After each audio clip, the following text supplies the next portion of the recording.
Bismillahirrahmanirrahim. Innal hamdalillah nahmadahu wa nasta'inuhu wa nastaghfiruh wa na'udzu billahi min shururi anfusina wa min sayyiati a'malina. Man yahdihillahu fala mudhillalah wa man yudlil fala hadiyalah. Asyhadu an la ilaha illallah wa asyhadu anna Muhammadan abduhu wa rasuluh. Allahumma salli ala Muhammad, Allahumma salli ala Muhammad wa ala alihi Muhammad. Amma ba'. Assalamualaikum warahmatullahi wabarakatuh. Segala puji bagi Allah Subhanahu wa taala. Kita bersama-sama pada pagi ini kita dapat sambung pengajian kita di dalam kitab Riyadhus Shalihin, taman-taman orang-orang yang saleh. Suatu kitab yang menghimpunkan perkataan Allah dan perkataan Nabi sallallahu alaihi wasallam yang dikumpulkan oleh Imam Yahya bin Sharaf An-Nawawi Ad-Dimashqi yang meninggal pada tahun 676 Hijrah. Sahabat-sahabat yang dikasihi sekalian, qabla nabda, sebelum kita memulakan pengajian kita, kita sambung hari ini pada bab yang baru, bab 36. Bab 36 muka surat 241. Bab an-nafaqah 'alal 'ayal. Kita masuk pada bab baru, bab nafaqah. Bab an-nafaqah 'alal 'ayal, iaitu berkenaan dengan perihal memberi nafkah kepada keluarga. Al-ayal. Ma makna ayal? Apa makna ayal? Ayal ni di sisi orang Arab, bila disebut ayal, ialah orang-orang yang ada hubungan kekeluargaan dan menjadi tanggungan dia. Orang yang ada hubungan kekeluargaan, adik-beradik, dan mereka yang menjadi tanggungan dia. Bila sebut pasal nafkah ni, dia terbahagi kepada tiga. Nafkah ni dia ada tiga jenis. Satu dipanggil nafkah kepada ayal, kepada keluarga, kepada adik-beradik, kerabat, dipanggil nafkah al-quraba. Nafkah al-quraba. Nafkah pada kaum kerabat dipanggil al-quraba. Misalnya pak cik, dia wajib bagi nafkah pada anak saudara dia yang menjadi tanggungan dia apabila anak saudara dia itu tak ada bapa.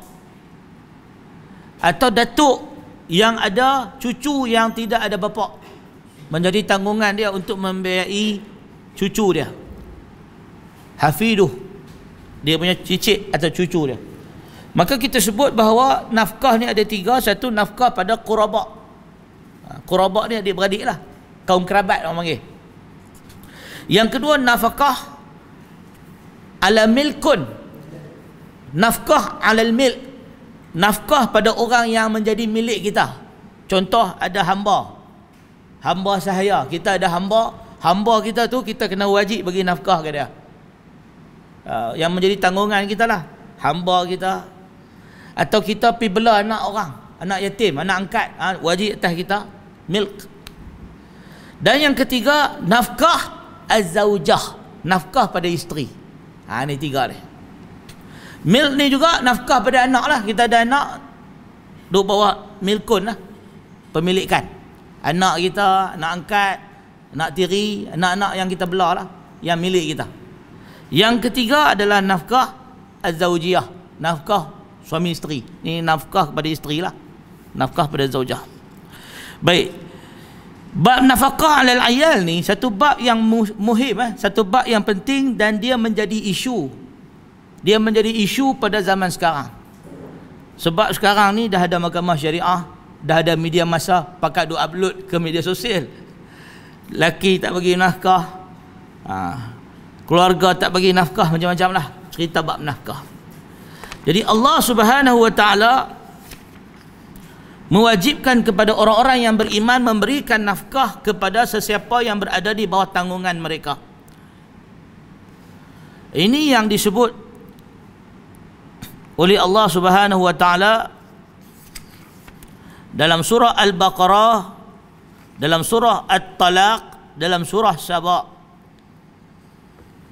Dalam surah Al-Baqarah Allah sebut wa 'alal mauludihi lahu wa 'ala mauludi lahu rizquhunna wa kiswatuhunna bil ma'ruf. Wa 'ala mauludi bagi anak-anak yang dilahirkan. Lahu, ke atas ibu bapa itu, rizquhunna, mereka kena bagi makan. Rizquhunna dalam ayat ini makna kata bukan bagi rezeki, bagi makan. Rizqun dalam bahasa Arab, rizqun dalam bahasa Arab, dia makna dia a'ta'un, pemberian. Tetapi rizqun kalau berbentuk umum, dia merujuk kepada al-aklu wasyara', makan minum. Makan minum itu rezeki. So dalam ayat ini, dalam Al-Baqarah, Allah berfirman dalam ayat 233, wa 'alal mauludi lahu, dan bagi anak-anak yang dilahirkan kepada ibu bapa mereka itu, ke atas, lahu tu ke atas tanggungan mereka, rizquhunna, kena bagi makan. Wa qiswatuhunna, kena bagi pakaian. Bil ma'ruf, dengan cara yang ma'ruf. Dia terjemah tadi cara yang sepatutnya. Ma'ruf ni saya dah sebut dulu berapa kali kita sebut. Di dalam bahasa Arab, ma'ruf ni yang dikenali. Ma'ruf ni daripada kalimah urfun, yang mengikut adat, mengikut kebiasaan, mengikut lumrah, norma-norma masyarakat setempat. Maka sebab tu dalam Al-Quran Allah sebut atamuruna nas bil ma'ruf. Ma'ruf ni dia beza dengan khair, kan? Apa beza al-khair, apa beza ma'ruf, apa beza al-bir? Dia ada beza. Al-bir, kebaikan yang melibat hubungan dengan manusia, hubungan dengan orang. Al-bir, sebab tu kita sebut birru walidain, buat baik pada mak bapak. Bir ni kebajikan atau hubungan yang, kebaikan yang berkait dengan orang. Al-ma'ruf, macam kita dulu sebut amal ma'ruf nahi mungkar.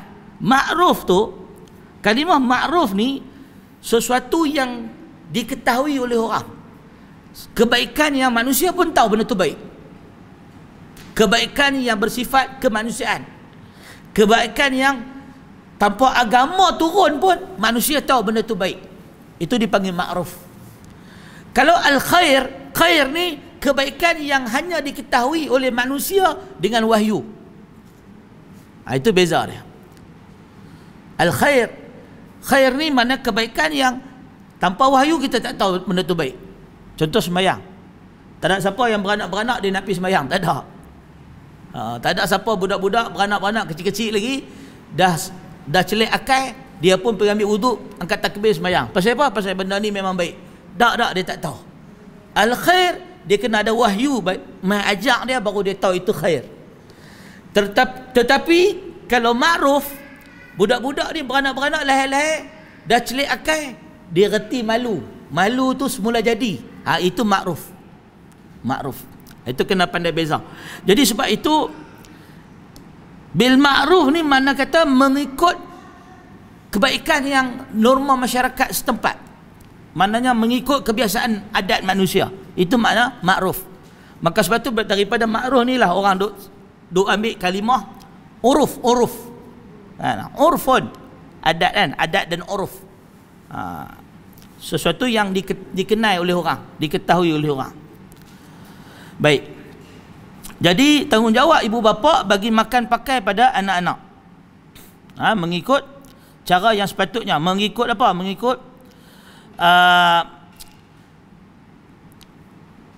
Mengikut apa nama kemampuan dia lah, yang ditetapkan oleh syarak. Begitu juga Allah sebut dalam ayat surah At-Talaq, liyunfiq zu sa'atin min sa'atihi.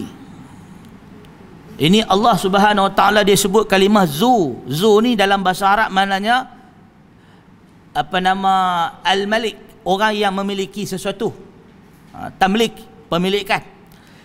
Liyunfiq zu sa'atin min sa'atihi wa man qudira alaihi rizquhu falyunfiq mimma ataahu Allah la yukallifullahu nafsan illa ma ataaha.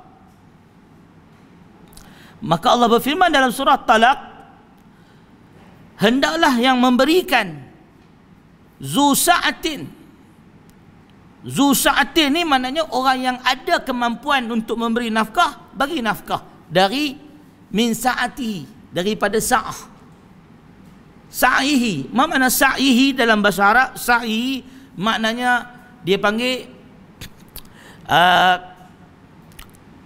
kebolehan dia, kemampuan dia atau pencapaian dia, apa yang dia mampu capai, mampu buat. Orang kata dalam bidang kuasa dia. Terjemahan dia dalam bidang kuasa dia. Hendaklah bagi nafkah seseorang itu mengikut bidang kuasa dia, bidang kemampuan dia. Wa man qudira alaihi rizquhu, dan bagi siapa yang qudira, ditetapkan atau dilimitkan, dihadkan atas dia rezeki dia, falyunfiq mimma atahu Allah, maka hendaklah dia bagi setakat apa yang dia mampu. La yukallifullahu nafsan illa ma ataha, dan Allah tidaklah membebankan ke atas seseorang illa ma, melainkan apa yang telah, ma tu apa yang Allah telah bagi, ataha, atas diri seseorang. Baik, apa yang dimaksudkan dalam ayat ini ada dua. Yang pertama, orang yang zu sa'atin, orang yang ada kemampuan, yang dalam bidang kuasa dia ada banyaklah luas kemampuan dia. Min sa'atihi, dia bagi nafkah pun kenalah mengikut kemampuan dia, kelayakan dia. Tetapi wa man qudira alaihi, siapa yang rezeki dia terhad, maka ketika itu dia hanya bagi setakat minima yang dia boleh bagi. Itu maksud ayat ni. Mana kata siapa yang kaya, dia kena bagi nafkah mengikut kekayaan dia. So dia tak bolehlah bagi nafkah sama macam orang miskin. Orang miskin bagi nafkah kat isteri, katakanlah sebulan perbelanjaan rumah tangga 300. Dia kaya, tak boleh bagi 300. Dia kena bagi sebagaimana firman Allah, zu sa'atin min sa'atihi. Dia kena bagi mengikut kemampuannya. Kalau dia kaya, dia mampu bagi 10,000, kena bagi 10,000. Kerana itu dari sudut kemampuan dia. Tetapi wa man qudira alaihi, siapa yang Allah limitkan pendapatan dia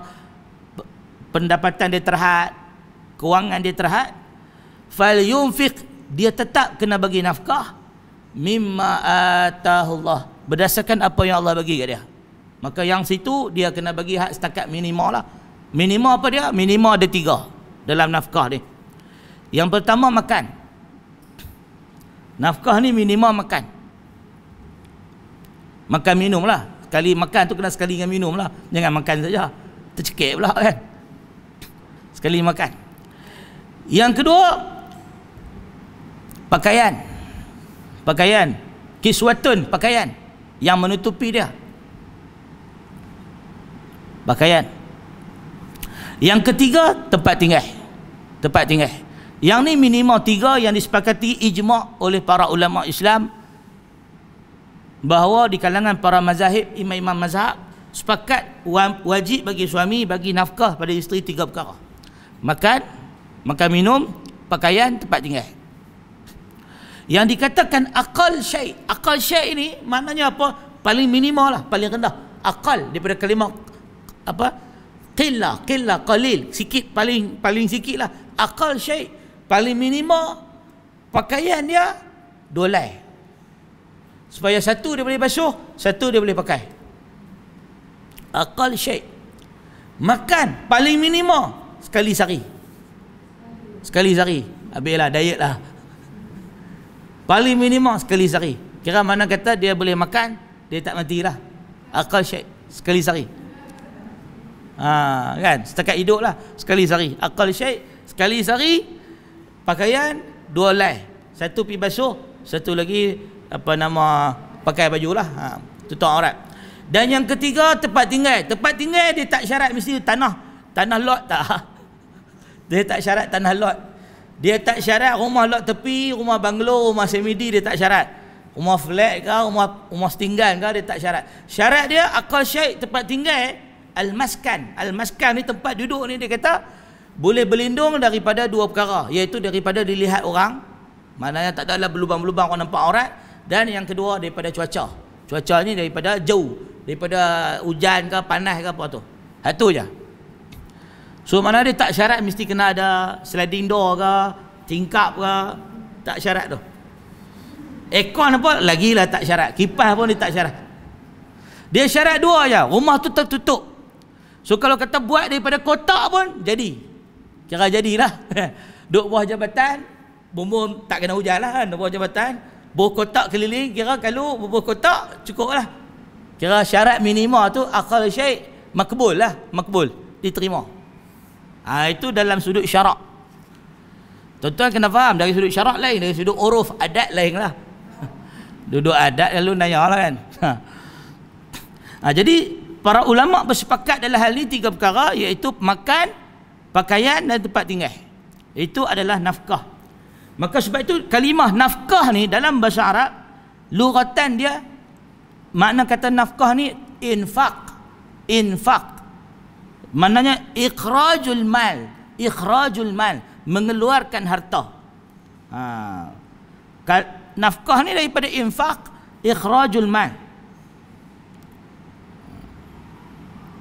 Jadi sebab itu para ulama mereka melihat daripada ayat-ayat Al-Quran, daripada hadis-hadis Nabi SAW, bahawa apa yang diberikan nafkah kepada ahli keluarga, ayal, kepada ahli keluarga ni orang yang bawah kita, quraba, sama ada adik-beradik, sama ada milk, orang yang kita tamlik, orang yang kita miliki, ataupun kepada zaujah, kepada isteri, pasangan, dia mesti 3 ni: makan, minum, pakaian dan tempat tinggal. Makan minum kita dah sebut sehari sekali ya. Pakaian 2 helai. Bahkan pakaian 2 helai ni pun ulama khilaf. Ada khilaf dari sudut, sebahagian mengatakan bahawa kalau dia memang miskin sangat, apa kedana sangat, tapi nak kahwin juga, selai pun boleh. Selai pun boleh. Boleh basuh lah, tapi duduk dalam rumah, tak boleh keluar. Kita gelak, tapi sabit dalam riwayat berlaku ni kat sahabat, berlaku dalam sahabat. Sebab pada zaman sahabat Nabi SAW, mereka ni sampai ke tahap dalam hadis daripada Al-Bukhari dan Muslim, Nabi pernah didatangi oleh sebahagian sahabat daripada Yaman. Mereka ni masuk dalam Masjid Nabawi hanya tutup bawah, tutup depan, tutup belakang. Miskin papa, masuk Islam ni, mai berhijrah ikut Nabi dalam masjid, sampai muka Nabi berubah. Nabi tengok papa ni miskin sangat, dipanggil dalam bahasa Arab faqah. Kalimat dia faqah. Faqah ni maknanya miskin habislah, melaratlah. Depa ni kumpulan depa satu kampung mai pakai, orang kata apa, tutup bawah lah, tutup kemana depan, kemana belakang, cukup-cukup kain, cukup-cukup kain, sebab faqah. Maka Nabi SAW pun duk bagi nasihat kepada para sahabat, suruh infak, bagi sedekah pada puak-puak ni. Jadi sebab itu dalam Islam dia kita kena faham, kadang-kadang kita melihat nas tu, kita kena melihat nas tu secara mujmal lah, secara keseluruhan. Kita tak boleh ambil juz'i lah, ambil sikit-sikit. Ini kita nak baca dalil ni, kita kena faham lah. Macam contoh tuan-tuan dalam bab duniawi hari ini, sebagai selingan sikit lah dekat sahabat-sahabat yang dimuliakan, kita bila membaca hadis-hadis Nabi, contoh Nabi menggalakkan kita menziarahi orang sakit. Tapi dalam situasi zaman sekarang, ada ziarah yang tak disyariatkan, bukan masyru' lah, bukan disyariatkan, bukan digalakkan. Apabila kita menziarah tu lebih bawa mudarat. Sebagai contoh, orang yang ada masalah sakit, yang dia low immune system, antibody dia lemah kan. Ada budak-budak antibody lemah macam anak saya lah, dia orang kata apa, dia mudah kena jangkitan kuman. So kita pergi ziarah dia boleh membahayakan dia. Sebab kita kadang kita jumpa pergi market, jumpa orang kan, walaupun kita pakai mask, tangan kita pegang sana sini apa semua, lepas tu kita calik-calik baju, garuk-garuk pipi apa kan, dia kuman tu merebak. Yelah, bakteria apa tak ada masalah, dia bagus kalau kita sihat, dia build up immune system. Tapi bagi budak yang sakit kan, dia mudah kena infection. Ziarah tu walaupun dalam hadis ganjaran pahala dan sebagainya, kita kena baca sambil kita kena pasangkan hadis galakkan ziarah, kita kena kawinkan dia dengan hadis pesanan dari Nabi SAW, jangan membawa mudarat, la darar wala dirar, jangan bawa mudarat dan jangan menimpakan mudarat atas diri kita. So mana kena gabungkan nas tu. Sebab tu dalam Islam hari ini kita kena lihat bahawa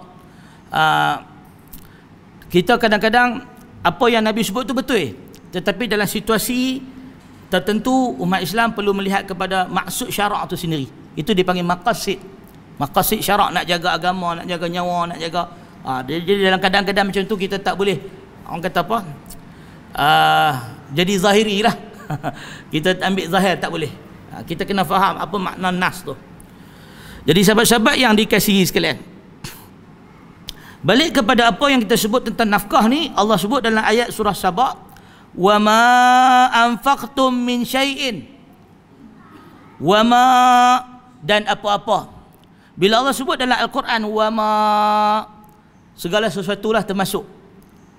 Dia secara kulli, secara keseluruhan. Anfaqtum, apa yang kamu nafkahkan, min syai'in, dari sesuatu apa jua, fahuwa yukhlifuhu, maka dia itu, yakni Allah Azza wa Jalla, yukhlifuhu, yubdiluhu, Allah akan gantikan bagi dia. Mana apa yang kita nafkahkan kepada jalan Allah, yukhlifuhu yubdiluhu, dia akan ganti dengan lebih baik. Jadi dalam hal ini adalah galakkan supaya para muslimin tidak merasa kikir. Merasa kikir ni mana merasa kedekut, merasa bakhil dalam memberikan nafkah.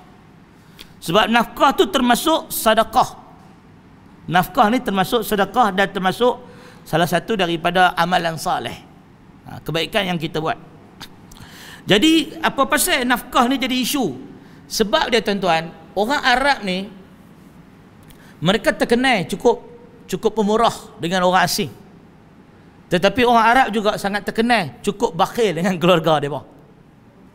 Arab ni memang masyhur, dia cukup pemurah dengan orang asing, tetapi dia cukup bakhil dengan keluarga dia. Ini memang perangai Arab, tipikal orang Arab. Dengan orang asing cukup pemurah, dengan keluarga sendiri cukup kedekut. Dan dia nak bagi nafkah pada ahli keluarga dia sangat orang kata apa, susah. Maka datang Islam menggalakkan para suami, para ibu bapa untuk bagi nafkah pada anak-anak, menjadikan bahawa apa yang kita belanjakan pada ahli keluarga itu sebagai sedekah. Bahkan Islam menganjurkan kita mengutamakan sedekah pada quraba, pada ahli keluarga dulu sebelum bagi pada orang lain. Maknanya kalau kita bagi sedekah pada ahli keluarga, kita dapat dua pahala. Satu pahala sedekah, yang kedua pahala untuk eratkan silaturahim. Ini yang kita ramai orang kita dia tak faham. Jadi dia bagi sedekah kat sana sini, adik-beradik dia pun duk susah, kan? Ini yang kita lupa. Jadi dalam Islam pun dia ada nepotism. Bukan nepotism, dia panggil jaga keluarga. Utamakan adik-beradik dulu, family dulu dalam bab nafkah. Dalam bab nafkah. Jadi kalau orang kata ada tak nepotism dalam Islam? Dalam bab nafkah ada, utamakan family dulu. Dalam bab amanah dan juga riasah ni jawatan, yang tu tak ada nepotism dalam Islam. Tu tak ada. Dia utama keluarga ni dalam bab nafkah. Dalam bab nak bagi jawatan, yang tu bagi orang luar. Sebab tu Sayyidina Umar masa dia hidup, dia tak bagi Abdullah bin Umar anak dia terlibat dalam pemerintahan. Dia tak bagi. Bahkan dia nak mati pun, sebelum dia wafat, dia tidak mewasiatkan anak dia Abdullah bin Umar sebagai orang yang terlibat dalam jawatan khalifah atau ahli syura. Walaupun ramai orang mengatakan Abdullah bin Umar ni cukup layak untuk khalifah, cukup layak untuk jawatan khalifah. Baik, sahabat-sahabat yang dikasihi sekalian, kita masuk pada hadis Nabi SAW. Hadis daripada Abi Hurairah, hadis 289. Wa an Abi Hurairah radhiyallahu ta'ala anhu qala Rasulullah sallallahu alaihi wasallam, dinarun anfaqtahu fi sabilillah wa dinarun anfaqtahu fi raqabatin wa dinarun tasaddaqta bihi ala miskin wa dinarun anfaqtahu ala ahlika a'zamuha ajran allazi anfaqtahu ala ahlika, atau kama qala. Rawahu Muslim. Hadis daripada Imam Muslim berkenaan dengan aulawiyat, keutamaan fi sedekah, berkenaan dengan sedekah. Daripada Abi Hurairah, qala Rasulullah sallallahu alaihi wasallam, kata Rasulullah sallallahu alaihi wasallam, dinarun, satu dinar. Dinar ni adalah duit emas. Duit emas min zahab. Emas ni adalah satu logam yang sangat berharga.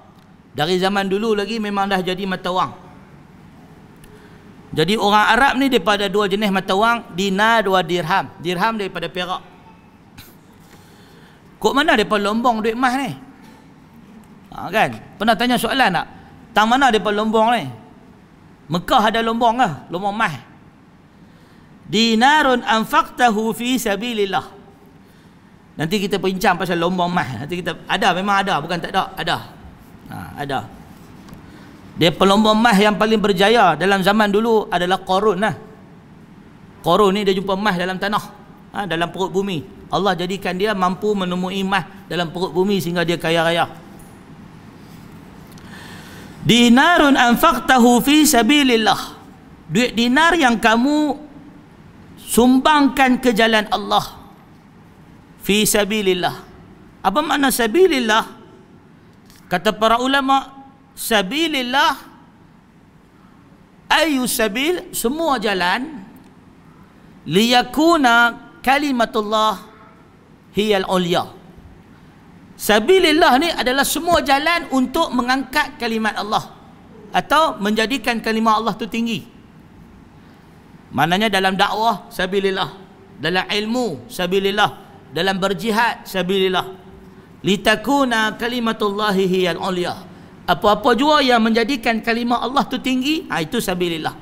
Itu sabilillah. Wa dinarun anfaqtahu fi raqabatin.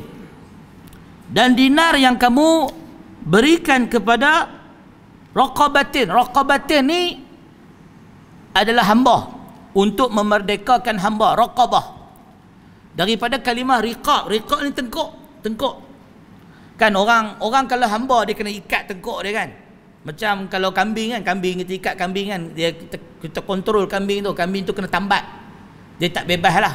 Jadi manusia pun kalau dia dijadikan hamba, ibarat kata dia kena ikat kat tengkuk dia. Ada tuan dia duk tambat dia. Raqabah, tengkuk dia kena ikat. Maknanya dia ni hamba, hamba yang diikat. Orang-orang Arab ni dulu macam mana dapat hamba? Dari dua jalan. Satu dari perang. Dia lawan perang, siapa kalah dia jadi hamba pada pihak yang menang. Yang kedua daripada hutang. Hutang ni selalu buatkan orang jadi hamba. Kita hutang tak mampu bayar, habis lah, kena jual lah. Macam cerita Piramli, kena jual. Ayah anda marah, ayah anda kena jual. So hutang menyebabkan seseorang tu jadi hamba. Dan kita semua pun banyaklah zaman sekarang ni pakat jadi hamba pada bank lah. Hutang dengan bank. Jadi hamba pada bank, tak bebas. Raqabatin ni hamba, hamba yang berhutang atau hamba yang diikat lah oleh tuan dia. Kita pergi bebas dia, pahala besar. Bebaskan hamba ni pahala besar. Wa dinarun tasaddaqta bihi ala miskin. Dan duit dinar yang kamu belanjakan untuk memberi sedekah, tasaddaqta alal miskin, pada orang miskin. Miskin dan fakir ada farq, ada perbezaan. Laha farq. Apa perbezaan dia? Miskin orang yang tak ada apa. Miskin ni orang yang tak ada apa, tapi dia masih ada kelengkapan asas. Dia kurang. Miskin ni orang yang susah, yang kurang, kekurangan, tak cukup makan, tak cukup minum, tak cukup baju, tak cukup tempat tinggal, bocok sana, bocok sini, dhaif. Itu miskin. Dia tak ada apa sangatlah, miskin. Manakala fakir, fakir ni dia langsung tak ada apa. Benda asas pun tak cukup. Baju pun tak ada. Kalau ada pun setakat hak cukup yang tu lah. Mana kata para ulama, fakir ni lagi teruk daripada miskin. Adna minal miskin, dia lagi bawah daripada miskin. Biasanya orang kata fakir ni dia ada selai pinggang selai pinggang dia rumah pun tak ada, duduk tepi jalan homeless. Yang tu fakir. Miskin ni dia ada rumah tapi 3 bulan dah tak bayar sewa. Macam tu lah. Tu miskin. Fakir ni apa pun tak ada. Jadi para ulama ni duk bahas pasal miskin dan fakir ni pasal apa? Pasal dia ada isu. Dia ada isu tentang keutamaan, afdaliyat. Kita disuruh untuk bagi sedekah pada orang fakir. Dah tak ada fakir, baru bagi kat miskin. Jadi keutamaan. Mana kata kalau orang fakir ni dia dah banyak hari tak makan. Kalau orang miskin dia makan, tapi banyak hari dah makan sikit tak cukup. Makan nasi kosong, nasi dengan ikan bilis macam tu. Tak boleh, ikan bilis mahal lah ni. Ikan bilis mahal. Nasi dengan sardin pun mahal. Nasi dengan telur pun mahal. Orang miskin makan apa? Garam, nasi dengan garam. Kesian lah ni. Makanan orang miskin habis mahal. Wa dinarun, dan dinar kata Nabi SAW, anfaqtahu ala ahlika, dan dinar yang engkau belanjakan kepada ahli keluarga engkau. A'zamuha ajran, pahala yang paling besar kata Nabi, allazi anfaqtahu, yang mana yang kau nafkahkan, ala ahlika, kepada keluarga engkau. Jadi bagi para suami, para bapa yang memberikan nafkah pada keluarga, atau para wanita yang bekerja yang memberi nafkah pada keluarga, sesungguhnya yang dia beri itu lebih baik daripada nafkah di jalan Allah, nafkah membebaskan hamba, dan nafkah memberikan sedekah kepada fakir miskin. Itu maksud dia.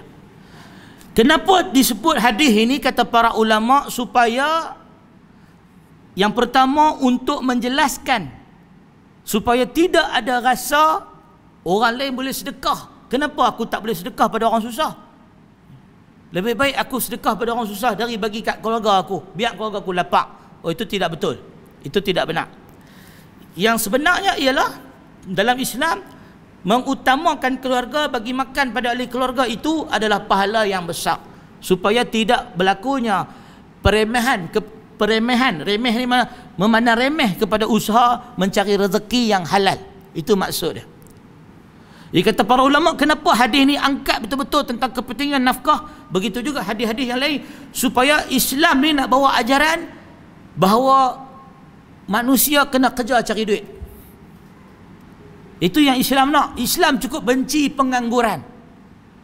Tuan-tuan bayangkan, kalaulah tidak kerana Islam menekankan tentang nafkah ni,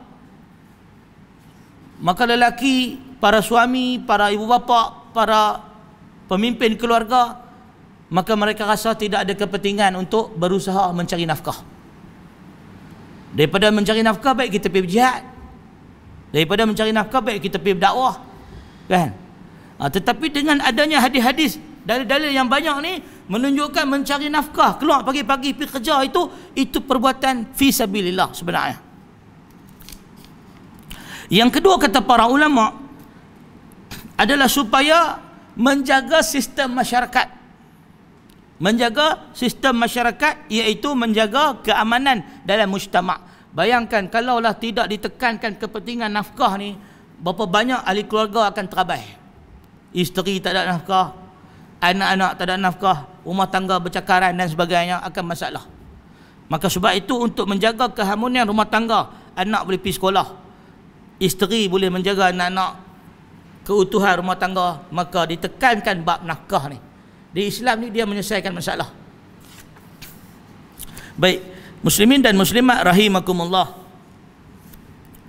berkenaan nafkah pada rumah tangga ni ada satu isu yang diulas oleh para ulama sekian lama.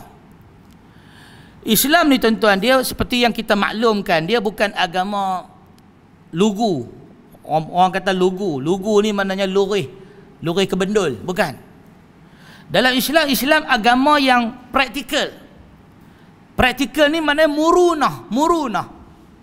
Apa makna murunah? Islam ni dia boleh ke tepi ke tengah. Kalau bagi ibu tunggal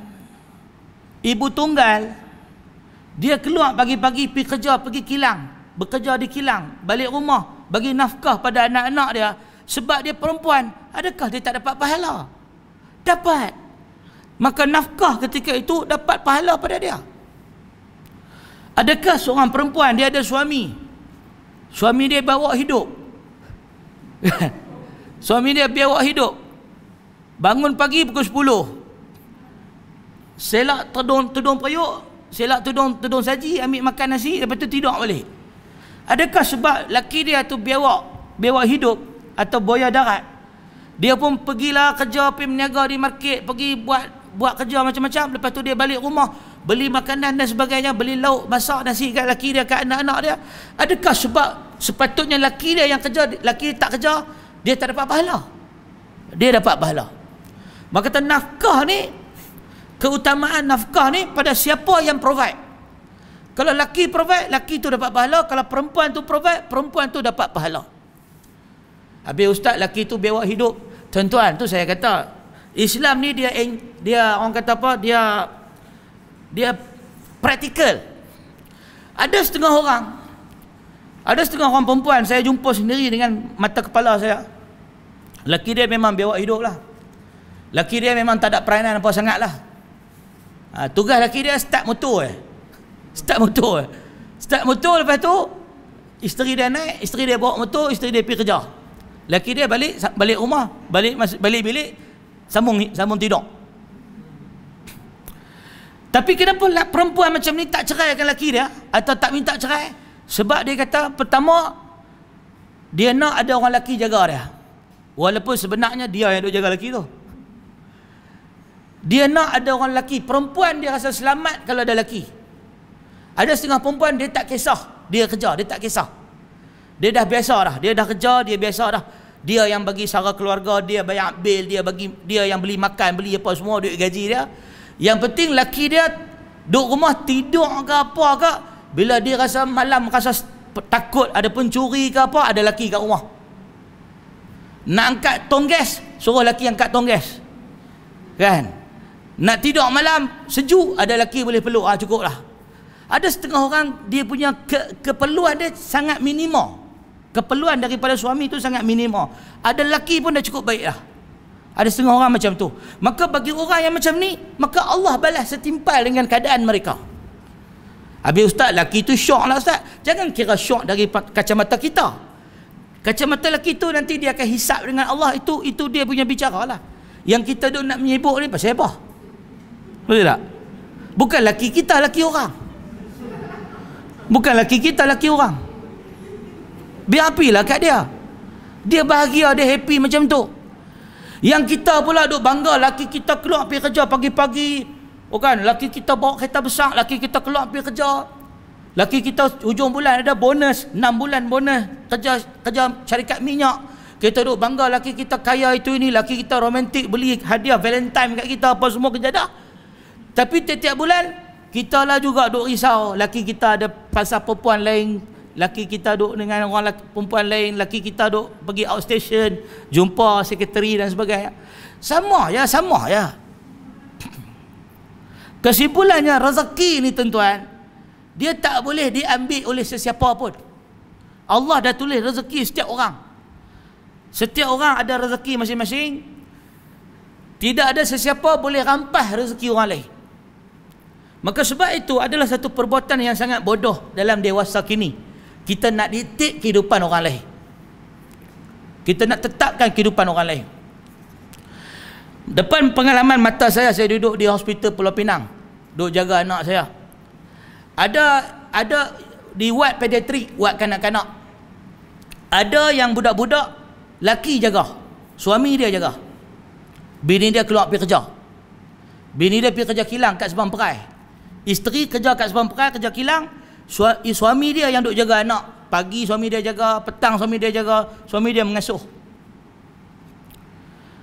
Ada pula yang isteri jaga anak, suami yang kerja. Siapa kita nak hukum orang? Siapa kita nak judge orang? Oh, laki ni tak bagus, biar isteri jaga. Suami ni tak bagus, biar isteri kerja. Siapa kita? Bila kita pergi duduk sembang dengan laki tu, sembang-sembang, Dia kata sebelum ni dia kerja syarikat penerbangan. Laki tu kata dia duduk jaga anak ni. Sebelum ni dia duduk kerja syarikat penerbangan. Mereka kena lay off. Mereka kena buang. Dia kena buang kerja 3 bulan dah kena buang kerja. Isteri dia yang start kerja, dapat kerja, isteri dia kerja. Dia kata dah cari kerja rata dah. Tapi pasal anak sakit duk kena giliak. Isteri dia tak mampu nak jaga anak dia sakit. Dia yang lebih sabar, dia yang jaga. Tuan-tuan, kehidupan orang, kenapa kita nak judge? Kenapa kita nak hakimi rumah tangga orang? Kan nak komen ni, apa laki tak guna, bagi isteri kerja, suami duduk rumah. Tak, kita tak tahu kehidupan orang. Dan mereka reda dengan pembahagian itu hak mereka. Maka siru ala barakatillah, biarlah mereka pergi dengan keredaan Allah. Maka sebab tu dalam agama ni tuan-tuan, dia tak ada limit. Mesti macam ni, mesti macam ni. Dia tak ada. Dalam syariat ni dia Allah bagi panduan saja dan batas. Selagi mana dalam panduan, selagi mana tak langgar batas, buatlah ikut suka. Gitu. Jadi sebab tu kita sebut dalam hadis-hadis ni, dia bawa tentang keutamaan bagi nafkah. An Abi Abdullah, Abu Abdullah, wa yuqalu lahu Abi Abdurrahman. Abu Abdullah dan Abu Abdurrahman. Ini sahabat Nabi ni dia cukup sukalah pakai nama Abu Abdullah, Abu Abdurrahman, sebab ni dua nama yang Allah suka. Abdullah wa Abdurrahman. Sauban bin Bujdin atau Sauban bin Bujdud. Para ulama berbeza, ada yang baca Bujdin, ada yang baca Bujdud.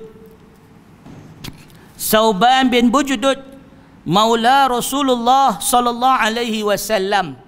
Hadis daripada Sauban. Sauban ni, dia ni adalah hamba Nabi sallallahu alaihi wasallam. Dan dia juga khadam Nabi sallallahu alaihi wasallam yang dikira sebagai ahlul bait. Pasal apa dikira ahlul bait? Satu hari Nabi sallallahu alaihi wasallam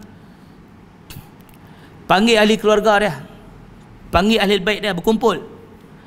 Fasa'ala Sauban, kata Sauban maula Rasulullah, ya Rasulullah, adakah aku ni dikira ahlul bait engkau?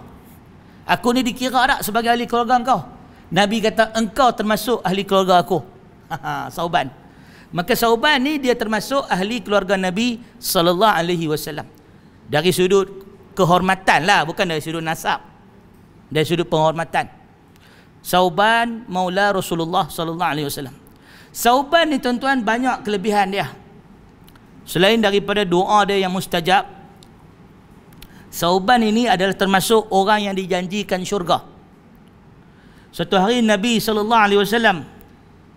menawarkan kepada para sahabat, sesiapa yang berani berjanji dengan aku, siapa yang berani berjanji dengan aku, tidak akan meminta-minta kepada sesiapa sehingga hari kiamat, maka baginya syurga. Satu hari Nabi bagi offer, limited offer, special offer. Nabi bagi tawaran apa? Tawaran special dekat para sahabat. Nabi kata, siapakah di kalangan kamu yang boleh berjanji dengan aku tidak akan meminta-minta kepada manusia sampai mati, maka aku janji bagi dia syurga. Semua orang diam, tak berani. Faqala Sauban, maka kata Sauban, ya Rasulullah, aku bersaksi, aku janji dengan kau, aku tidak akan meminta-minta kepada orang sampai mati. Maka Nabi kata, bagi engkau syurga.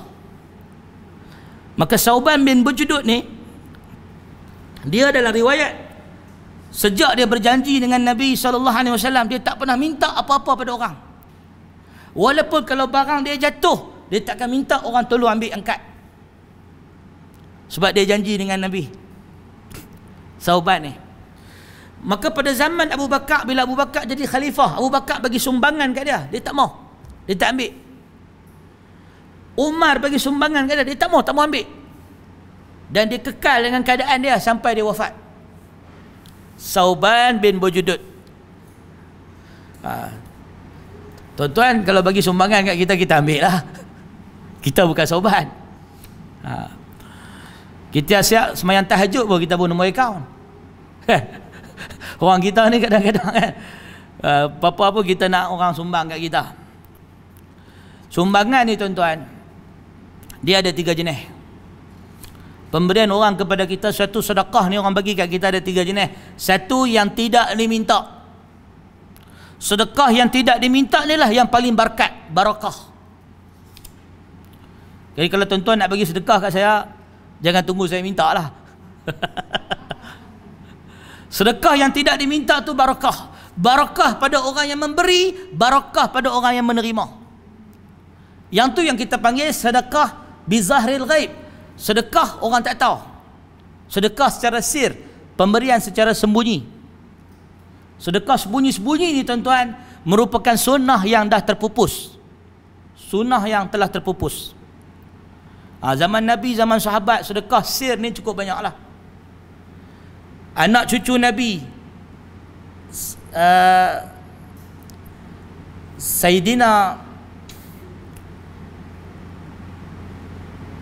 Al-Hasan bin Ali bin Hasan, Sayyidina Al-Hasan bin Ali bin Hasan, cicit Nabi sallallahu alaihi wasallam, Ali bin Zainal Abidin, cicit Nabi. Dia ni duduk di Madinah. Bila malam dia akan pakai apa?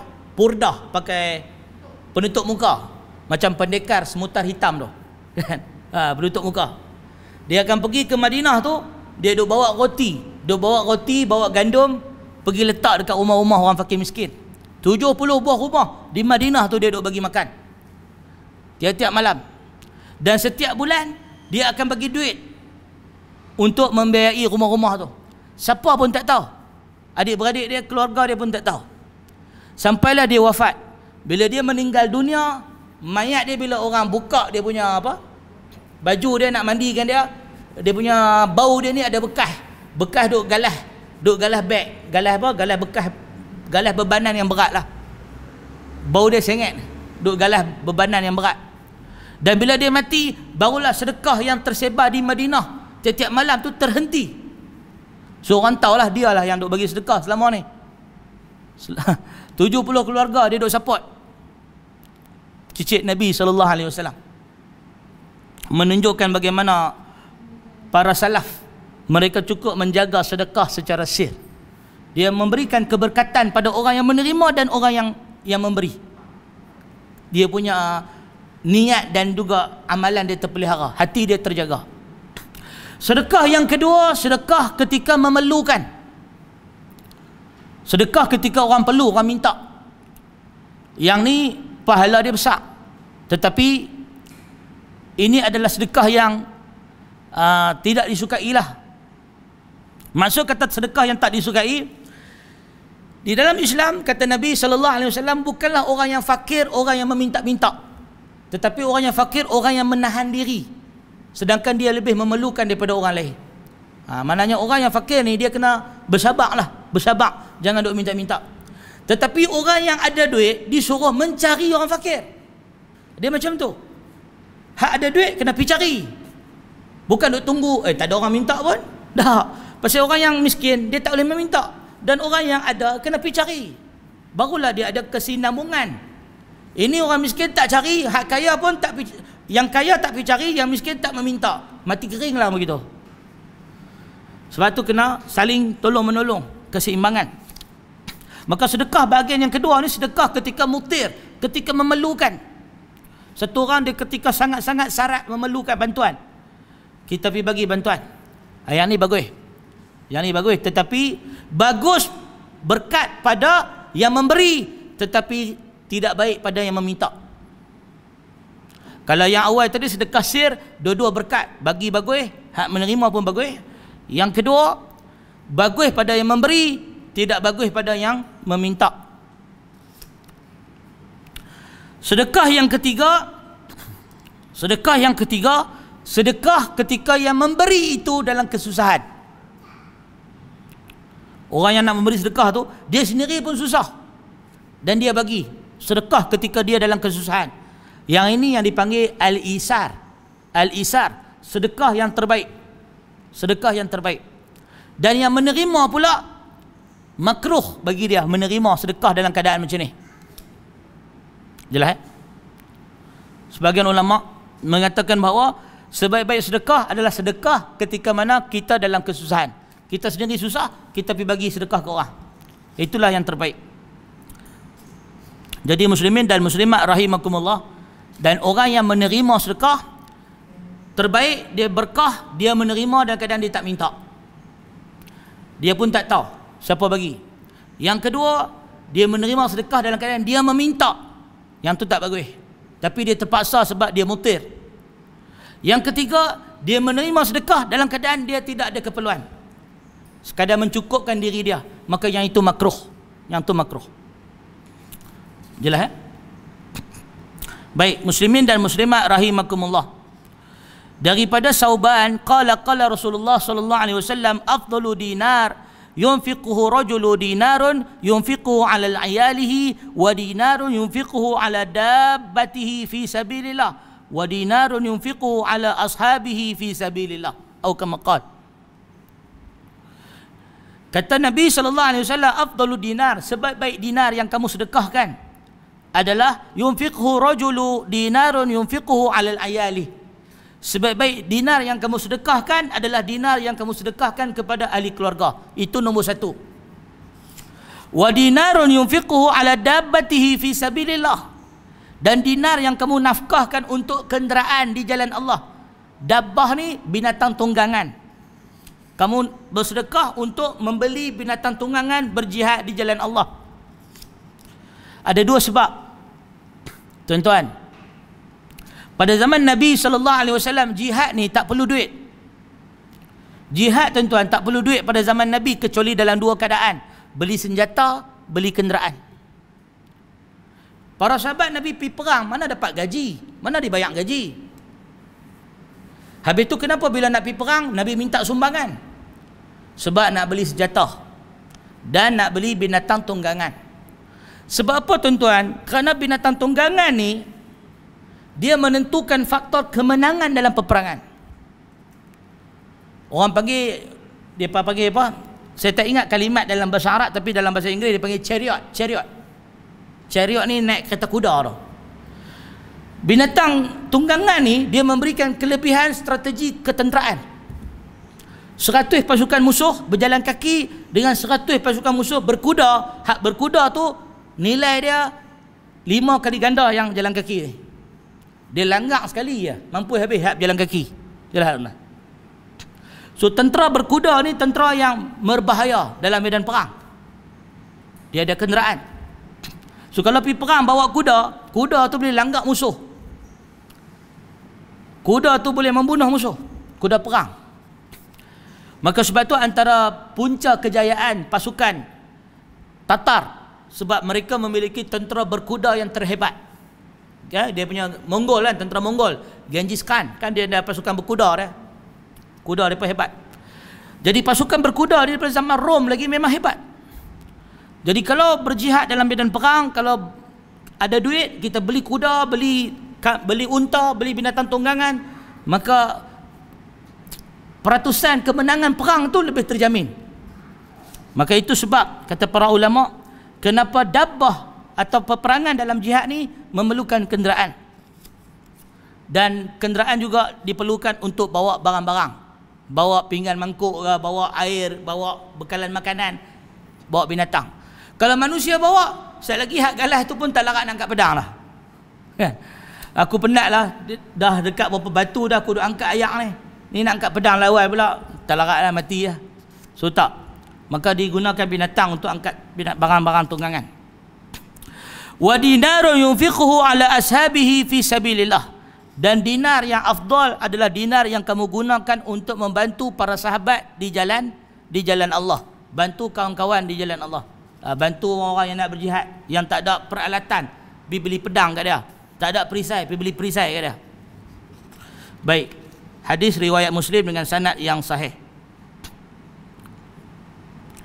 Jadi sebab itu dalam hadis-hadis yang kita sebutkan ini, dia adalah tentang galakkan memberi nafkah. Sama macam hadis yang berikutnya daripada Ummi Salamah. Satu hadis ni hadis last kita. Wa an Ummi Salamah radhiyallahu ta'ala anha qalat qultu ya Rasulullah, aku berkata wahai Rasulullah, hal li ajrun fi bani Abi Salamah, Hal li ajrun, adakah bagi aku pahala? Ajrun, pahala. Fi bani Abi Salamah, bani itu anak-anak, pada anak-anak Abi Salamah, an unfiqa alaihim, jika aku memberi nafkah kepada mereka. Ini Ummi Salamah. Ummi Salamah ni dia ada anak dengan Abu Salamah, lalu dia tanya kepada Rasulullah, kalau dia yang menanggung nafkah, dia yang tanggung, dia perempuan menanggung biaya pada anak-anak dia dapat pahala tak?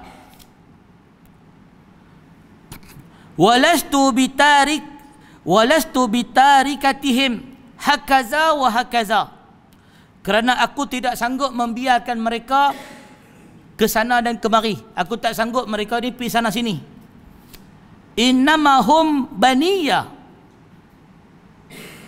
kerana mereka ni semua anak-anakku. Mereka ni semua anak-anakku. Aku tak sanggup biar mereka ni pergi sana pergi sini duk cari makan. Faqala sallallahu alaihi wasallam, na'am, laki ajru ma anfaqti alaihim. Kata Nabi sallallahu alaihi wasallam, ya, kamu dapat pahala terhadap apa yang kamu nafkahkan kepada mereka.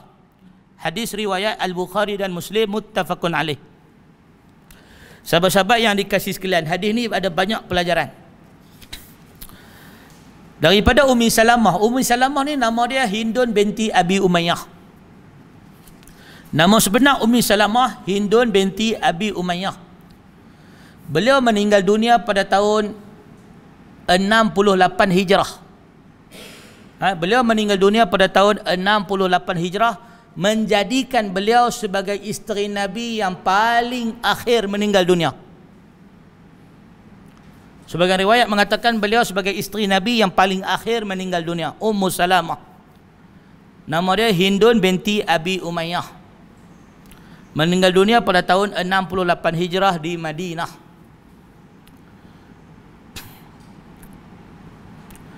Hadis ini adalah pertanyaan dari Ummu Salamah.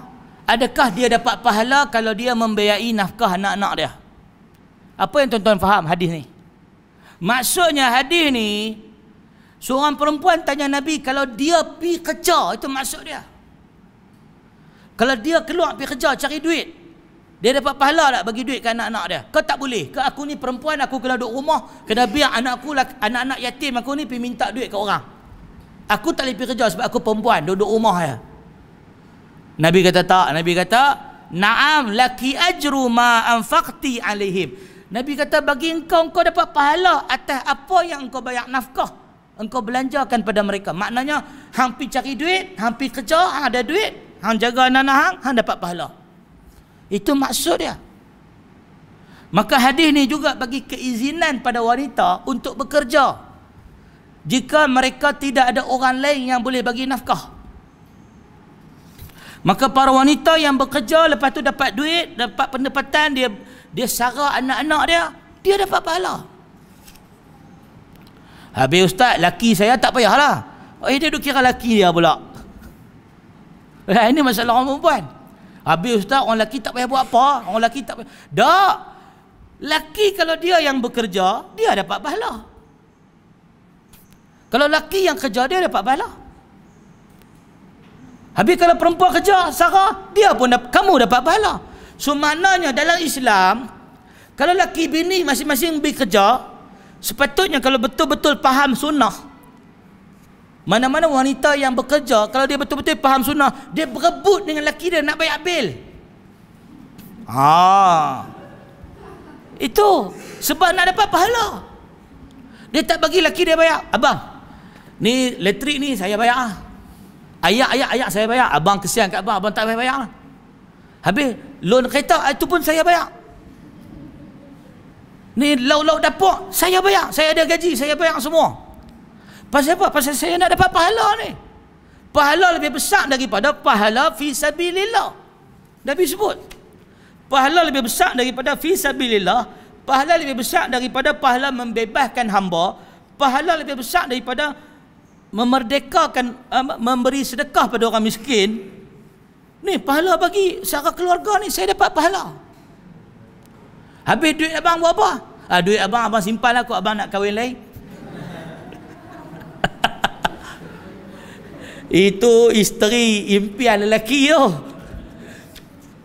Apa maksud dia? Maksud apa yang saya nak sampaikan ialah orang perempuan mereka kena brainwash supaya elektrik, urusan rumah tangga biar lelaki tanggung. Duit perempuan. Duit isteri, isteri tak bayar apa, isteri guna untuk diri dia. Brainwash ini telah berlaku di barat. Dibawa import oleh orang Islam, masuk mai oleh ustazah, ustaz, pendakwah popular dalam TV sebab nak masuk popular, nak masuk TV. Mereka ni import fahaman barat masuk dalam masyarakat Islam, suruh orang perempuan jangan pakai duit dia, orang lelaki yang kena tanggung semua, kan? Pampers anak pun lelaki kena beli, semua lelaki beli. Duit isteri untuk isteri tak payah buat apa.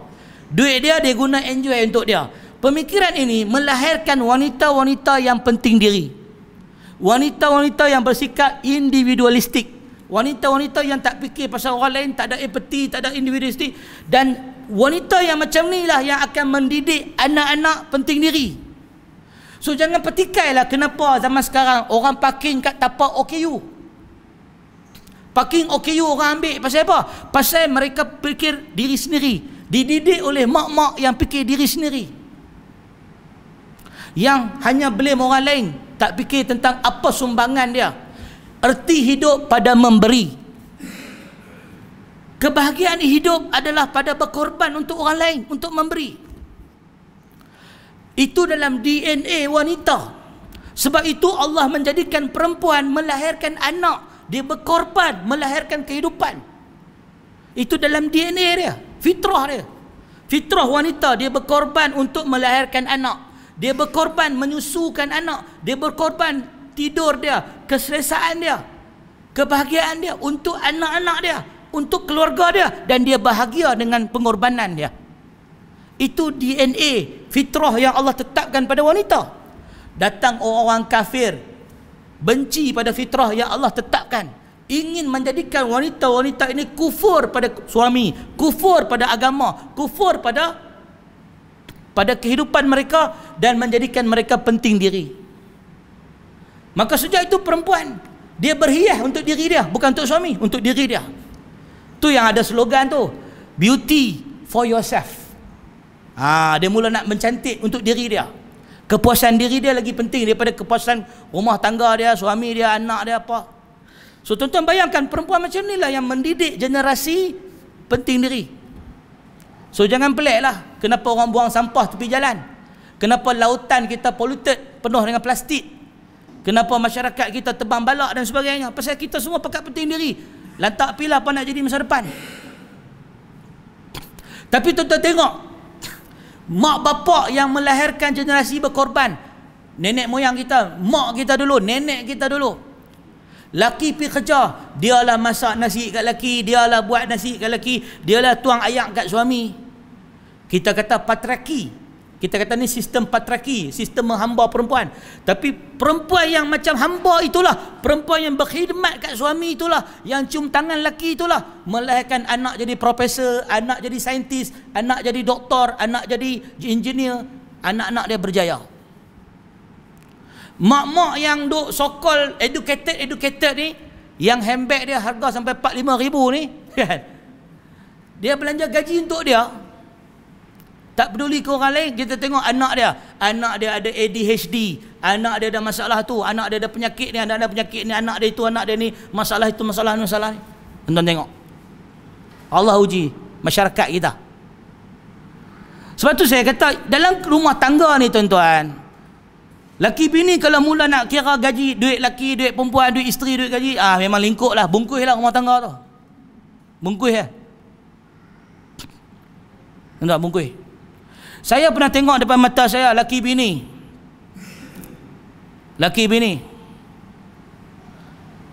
Pakcik ni dia nak tekan nombor pin dekat BSN Manong, nak tekan nombor pin. Dia tak ingat nombor pin dia, duk tu cegat tang tu. Lepas tu lama lah, bini dia mai naik motor. Makcik lah, ada satu orang tua, perempuan tua naik motor, turun motor, marah laki dia, nombor pin sendiri pun tak ingat.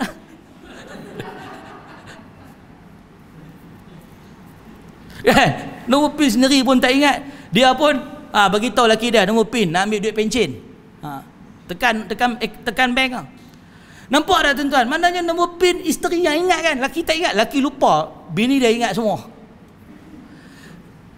Tak ada apa yang bahagia. Oh ni duit suami, ini duit isteri lah tuan-tuan. Rumah tangga tuan-tuan. Kalau kita makan minum boleh share, tidur boleh share, anak-anak boleh share, kenapa duit tak boleh share?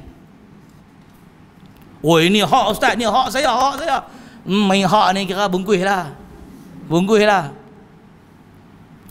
Sebab tu orang kaya tak peduli ke orang miskin. Dia kata itu hak dia. Itu hak dia. Kan orang kaya-kaya kan, ini aku kerja ni, kita penat-penat, ini kepandaian saya. Sebagaimana kata Qarun kata dalam Quran, haza min ilmi indi, semua kekayaan ni dari kepandaian aku. Seorang perempuan pula kata, ni duit saya kerja ni, duit titik peluh saya kerja. Saya punya rezeki, saya punya duit. Anak pun tercangak lah tengok mak dan bapak bergaduh sebab duit. Sebab tu kita tak didik anak-anak kita, rumah tangga kita, yang ustazah dia pun tak cakap benda-benda ni. Cakap benda ni tak masuklah rancangan Nona. Cakap macam ni rancangan apa pun tak masuk.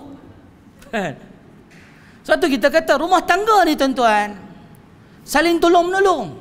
Laki tak cukup duit, isteri support. Suami tak cukup duit, isteri support. Saya ada kenal satu kawan, bini dia kerja kerajaan. Kad bank bini dia, suami pegang. Kad bank bini, suami pegang. Ini dapat tahu kat sistem Islam ni melompat ni. Isteri kerja kerajaan, kad gaji, duit gaji, kad bank dia, suami dia pegang. Isteri dia tak pernah pergi bank, tak pernah keluarkan duit bank, tak pernah. Wadah kerja kerajaan. Pergi kerja, suami hantar, balik kerja, suami ambil. Nak beli apa, suami pergi beli. Suami urus duit semua, dia tak tahu apa pasal duit. Suami dia meninggal.